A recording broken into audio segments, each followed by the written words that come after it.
Hello বন্ধুরা, welcome to football দুনিয়া। ভারতীয় ভিডিওতে সবাইকে স্বাগত। তো এই ভিডিওতে প্রথমেই যে কথাটা বলবো সেটা হচ্ছে আমাদের এক সাংবাদিক বন্ধু, যার ছবি আমরা সকাল থেকে বিভিন্ন সোশ্যাল মিডিয়াতে দেখছি, যে কালকে আনোয়ার আলীর যে আগমন কলকাতা ইন্টারন্যাশনাল এয়ারপোর্টে, সেটা কভার করতে গিয়ে তিনি জখম হয়েছেন বলে আমরা শুনছি, এবং আমরা এটা জানতে পেরেছি তিনি এই মুহূর্তে কলকাতার এক বেসরকারি হাসপাতালে চিকিৎসাধীন। তো তার দ্রুত আরোগ্য কামনা করছি, এবং অবশ্যই এই ধরনের অনভিপ্রেত ঘটনার আমরা তীব্র নিন্দা জানাচ্ছি। এবং আমার চ্যানেলের তরফ থেকে সবসময় আমরা যেটা বলি, যে আমরা কিন্তু কখনোই হিংসাকে সাপোর্ট করি না। মাঠের লড়াই মাঠে থাকবে, মাঠের প্রতিদ্বন্দ্বিতা মাঠের মধ্যেই সীমাবদ্ধ থাকবে, প্রতিদ্বন্দ্বিতা তীব্র থেকে তীব্রতর হবে, কিন্তু সেই লড়াইয়ের রেশ কখনো যেন বাইরে না আসে। এবং আমাদের এটাও মনে রাখতে হবে, আমরা যারা কাজ করি আমাদের প্রত্যেকের কিছু না কিছু ভুল হয়। আমারও একটি ক্ষেত্রে হয়েছিল, যদি এই ট্রান্সফার উইন্ডোতে আমি 10টি আপডেট করি তার মধ্যে 9টি ঠিক হলো, একটা ভুল হয়েছিল। কাজ করতে গেলে ভুল হওয়াটা খুবই স্বাভাবিক।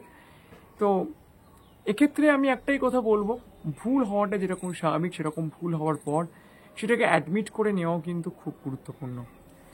তো যাই হোক, যেটা ইম্পর্টেন্ট বিষয় সেটা হচ্ছে যে কালকের কলকাতা এয়ারপোর্টে ঠিক কী হয়েছিল, আমার মনে হয় সেইটাও কিন্তু আমাদের প্রত্যেকের সামনে আসা দরকার। তার কারণ অনেক রকম কথাবার্তা আজকের কিন্তু সকাল থেকে আমরা বিভিন্ন জায়গায় শুনছি, যেখানে সমগ্র ইস্টবেঙ্গল সমর্থকদেরকে ভিলেন বানিয়ে দেওয়া হচ্ছে। আমার মনে হয় সেইটাও ঠিক নয়, এবং তার সঙ্গে সঙ্গে আমাদের আমি নামই নিচ্ছি যে আল্ট্রাসের মেম্বার্সরা রয়েছেন, তাদের ব্যাপারে একটি কথা বলা হচ্ছে। তো দেখুন, বারবার একটা কথা বলবো যে কালকের উন্মাদনা হওয়াটা কিন্তু খুব একটা অস্বাভাবিক ছিল না। তার কারণ প্রথম দিকে যখন আমরা আনোয়ার আলীর ম্যাটারটাকে কভার করছিলাম, ভীষণ ভালো লাগছিল, ভীষণ থ্রিলিং লাগছিল একটা ম্যাটার, এবং আমরা প্রত্যেকে চেষ্টা করছিলাম as much as possible authentic updates তোমাদের সামনে তুলে নিয়ে আসতে। কিন্তু তারপরে কিছু কিছু জায়গা থেকে সত্যি কথা বলতে গেলে কিছু মিস ইনফরমেশন সমর্থকদের মধ্যে একটা উত্তেজনা তৈরি করেছিল, এটা অস্বীকার করার কিছু নেই। এবং আমাদেরকে এটা সবসময় মনে রাখতে হবে, আমরা যারা ক্যামেরার সামনে আসছি, আমরা ভিডিও করছি ইস্টবেঙ্গল মোহনবাগানের মতো ক্লাবদেরকে নিয়ে, যাদের লক্ষ লক্ষ কোটি কোটি সমর্থক রয়েছে এবং তাদের একটা ইমোশন রয়েছে, সেই ইমোশনটাকে আমাদের সম্মান করতে হবে, এবং অবশ্যই ভুল থেকে কিন্তু শিক্ষা নিতে হবে। আজকের এই সাংবাদিক বন্ধুর এই ঘটনাটা আমাদের যেন আরও একবার মনে করিয়ে দিয়ে গেল, যখন আমরা এই দুই ক্লাবকে নিয়ে কোনো খবর করব, আমরা যেন অনেক বেশি সতর্ক হই।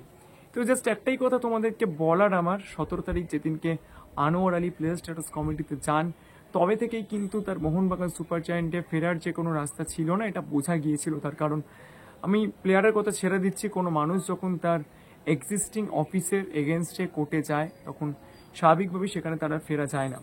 তো ম্যাটারটাকে যদি সব জায়গা থেকেই মানে পিএসসির ওপর ছেড়ে দেওয়া হতো, যেরকমভাবে আমরা প্রত্যেকে বারবার বলছিলাম যে পিএসসি যেটা করবে সেটাই হবে, ইভেন দো এখনও পর্যন্ত তো এই ম্যাটারটা ঝুলে রয়েছে, পিএসসির হয়তো আরও বেশ কয়েকটি হিয়ারিং হবে, তো আমরা সেখানেই যদি ছেড়ে দিতাম তাহলে ভালো হতো।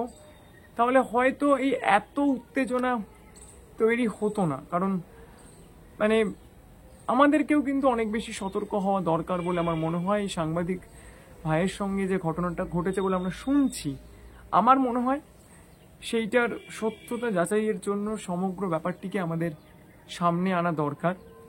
এবং আরও একটা কথা আমি বলবো, যেভাবে সমস্ত ইস্টবেঙ্গল সমর্থকরা যারা কালকের গিয়েছিলেন, আমার প্রতিনিধিও ছিল, আমরাও প্রায় 1.5 ঘন্টা লাইভ করি, সেখানে আমরাও উন্মাদনা দেখেছিলাম। তো যাই ঘটনা ঘটে থাকুক না কেন, আমার মনে হয় সেগুলো সামনে আসা দরকার রয়েছে। তার কারণ মানে জাস্ট কাউকে একটা ভিলেন বানিয়ে দেওয়াটাও যেরকম ঠিক নয়। আমি যেটা বারবার বলছি, যে যারাই এই ধরনের অপরাধ করে থাকুক না কেন, তাদেরকে কিন্তু আমরা কখনোই সাপোর্ট করছি না। কিন্তু কাউকে ভিলেন বানিয়ে দেওয়া, বা মোর স্পেসিফিক্যালি সমগ্র ইস্টবেঙ্গল সমর্থকদেরকে ভিলেন বানিয়ে দেওয়া, আমার মনে হয় সেইটাও উচিত নয়।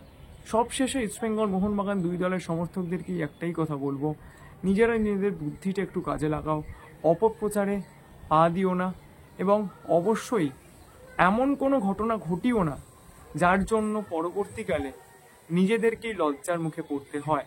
একটা কথা মাথায় রেখো, তোমরা যে দলের সমর্থকই হও না কেন, যখন খেলা দেখতে যাও বা কোনো প্লেয়ারকে এয়ারপোর্টে আনতে যাও বা আমরা যখন যাই, আমাদের প্রত্যেকের বাড়ির লোক কিন্তু আমাদের জন্য চিন্তা করেন। তোমার বাড়ির লোক যেরকম তোমার জন্য চিন্তা করে বসে থাকেন, ঠিক স্বাভাবিকভাবে তোমার যে বন্ধুটি রয়েছে বা তোমার অপোনেন্ট টিমের যে সমর্থকটি রয়েছে বা যাকে তোমার ভালো লাগে না, তার বাড়ির লোকও কিন্তু তার জন্য চিন্তা করে বসে থাকে।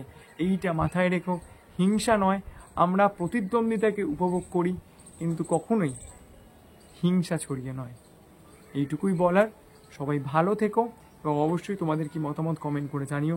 ভিডিওটা এই পর্যন্তই ছিল। যদি ভিডিওটা ভালো লাগে তারপরে স্যার লাইক করে দিও, আর মনে করে আমার চ্যানেলকে সাবস্ক্রাইব করতে ভুলো না, কারণ সব চ্যানেলগুলি তোমরা সাবস্ক্রাইব করলেই আরও ভালো ভিডিও বানানোর মোটিভেশন পাওয়া যায়।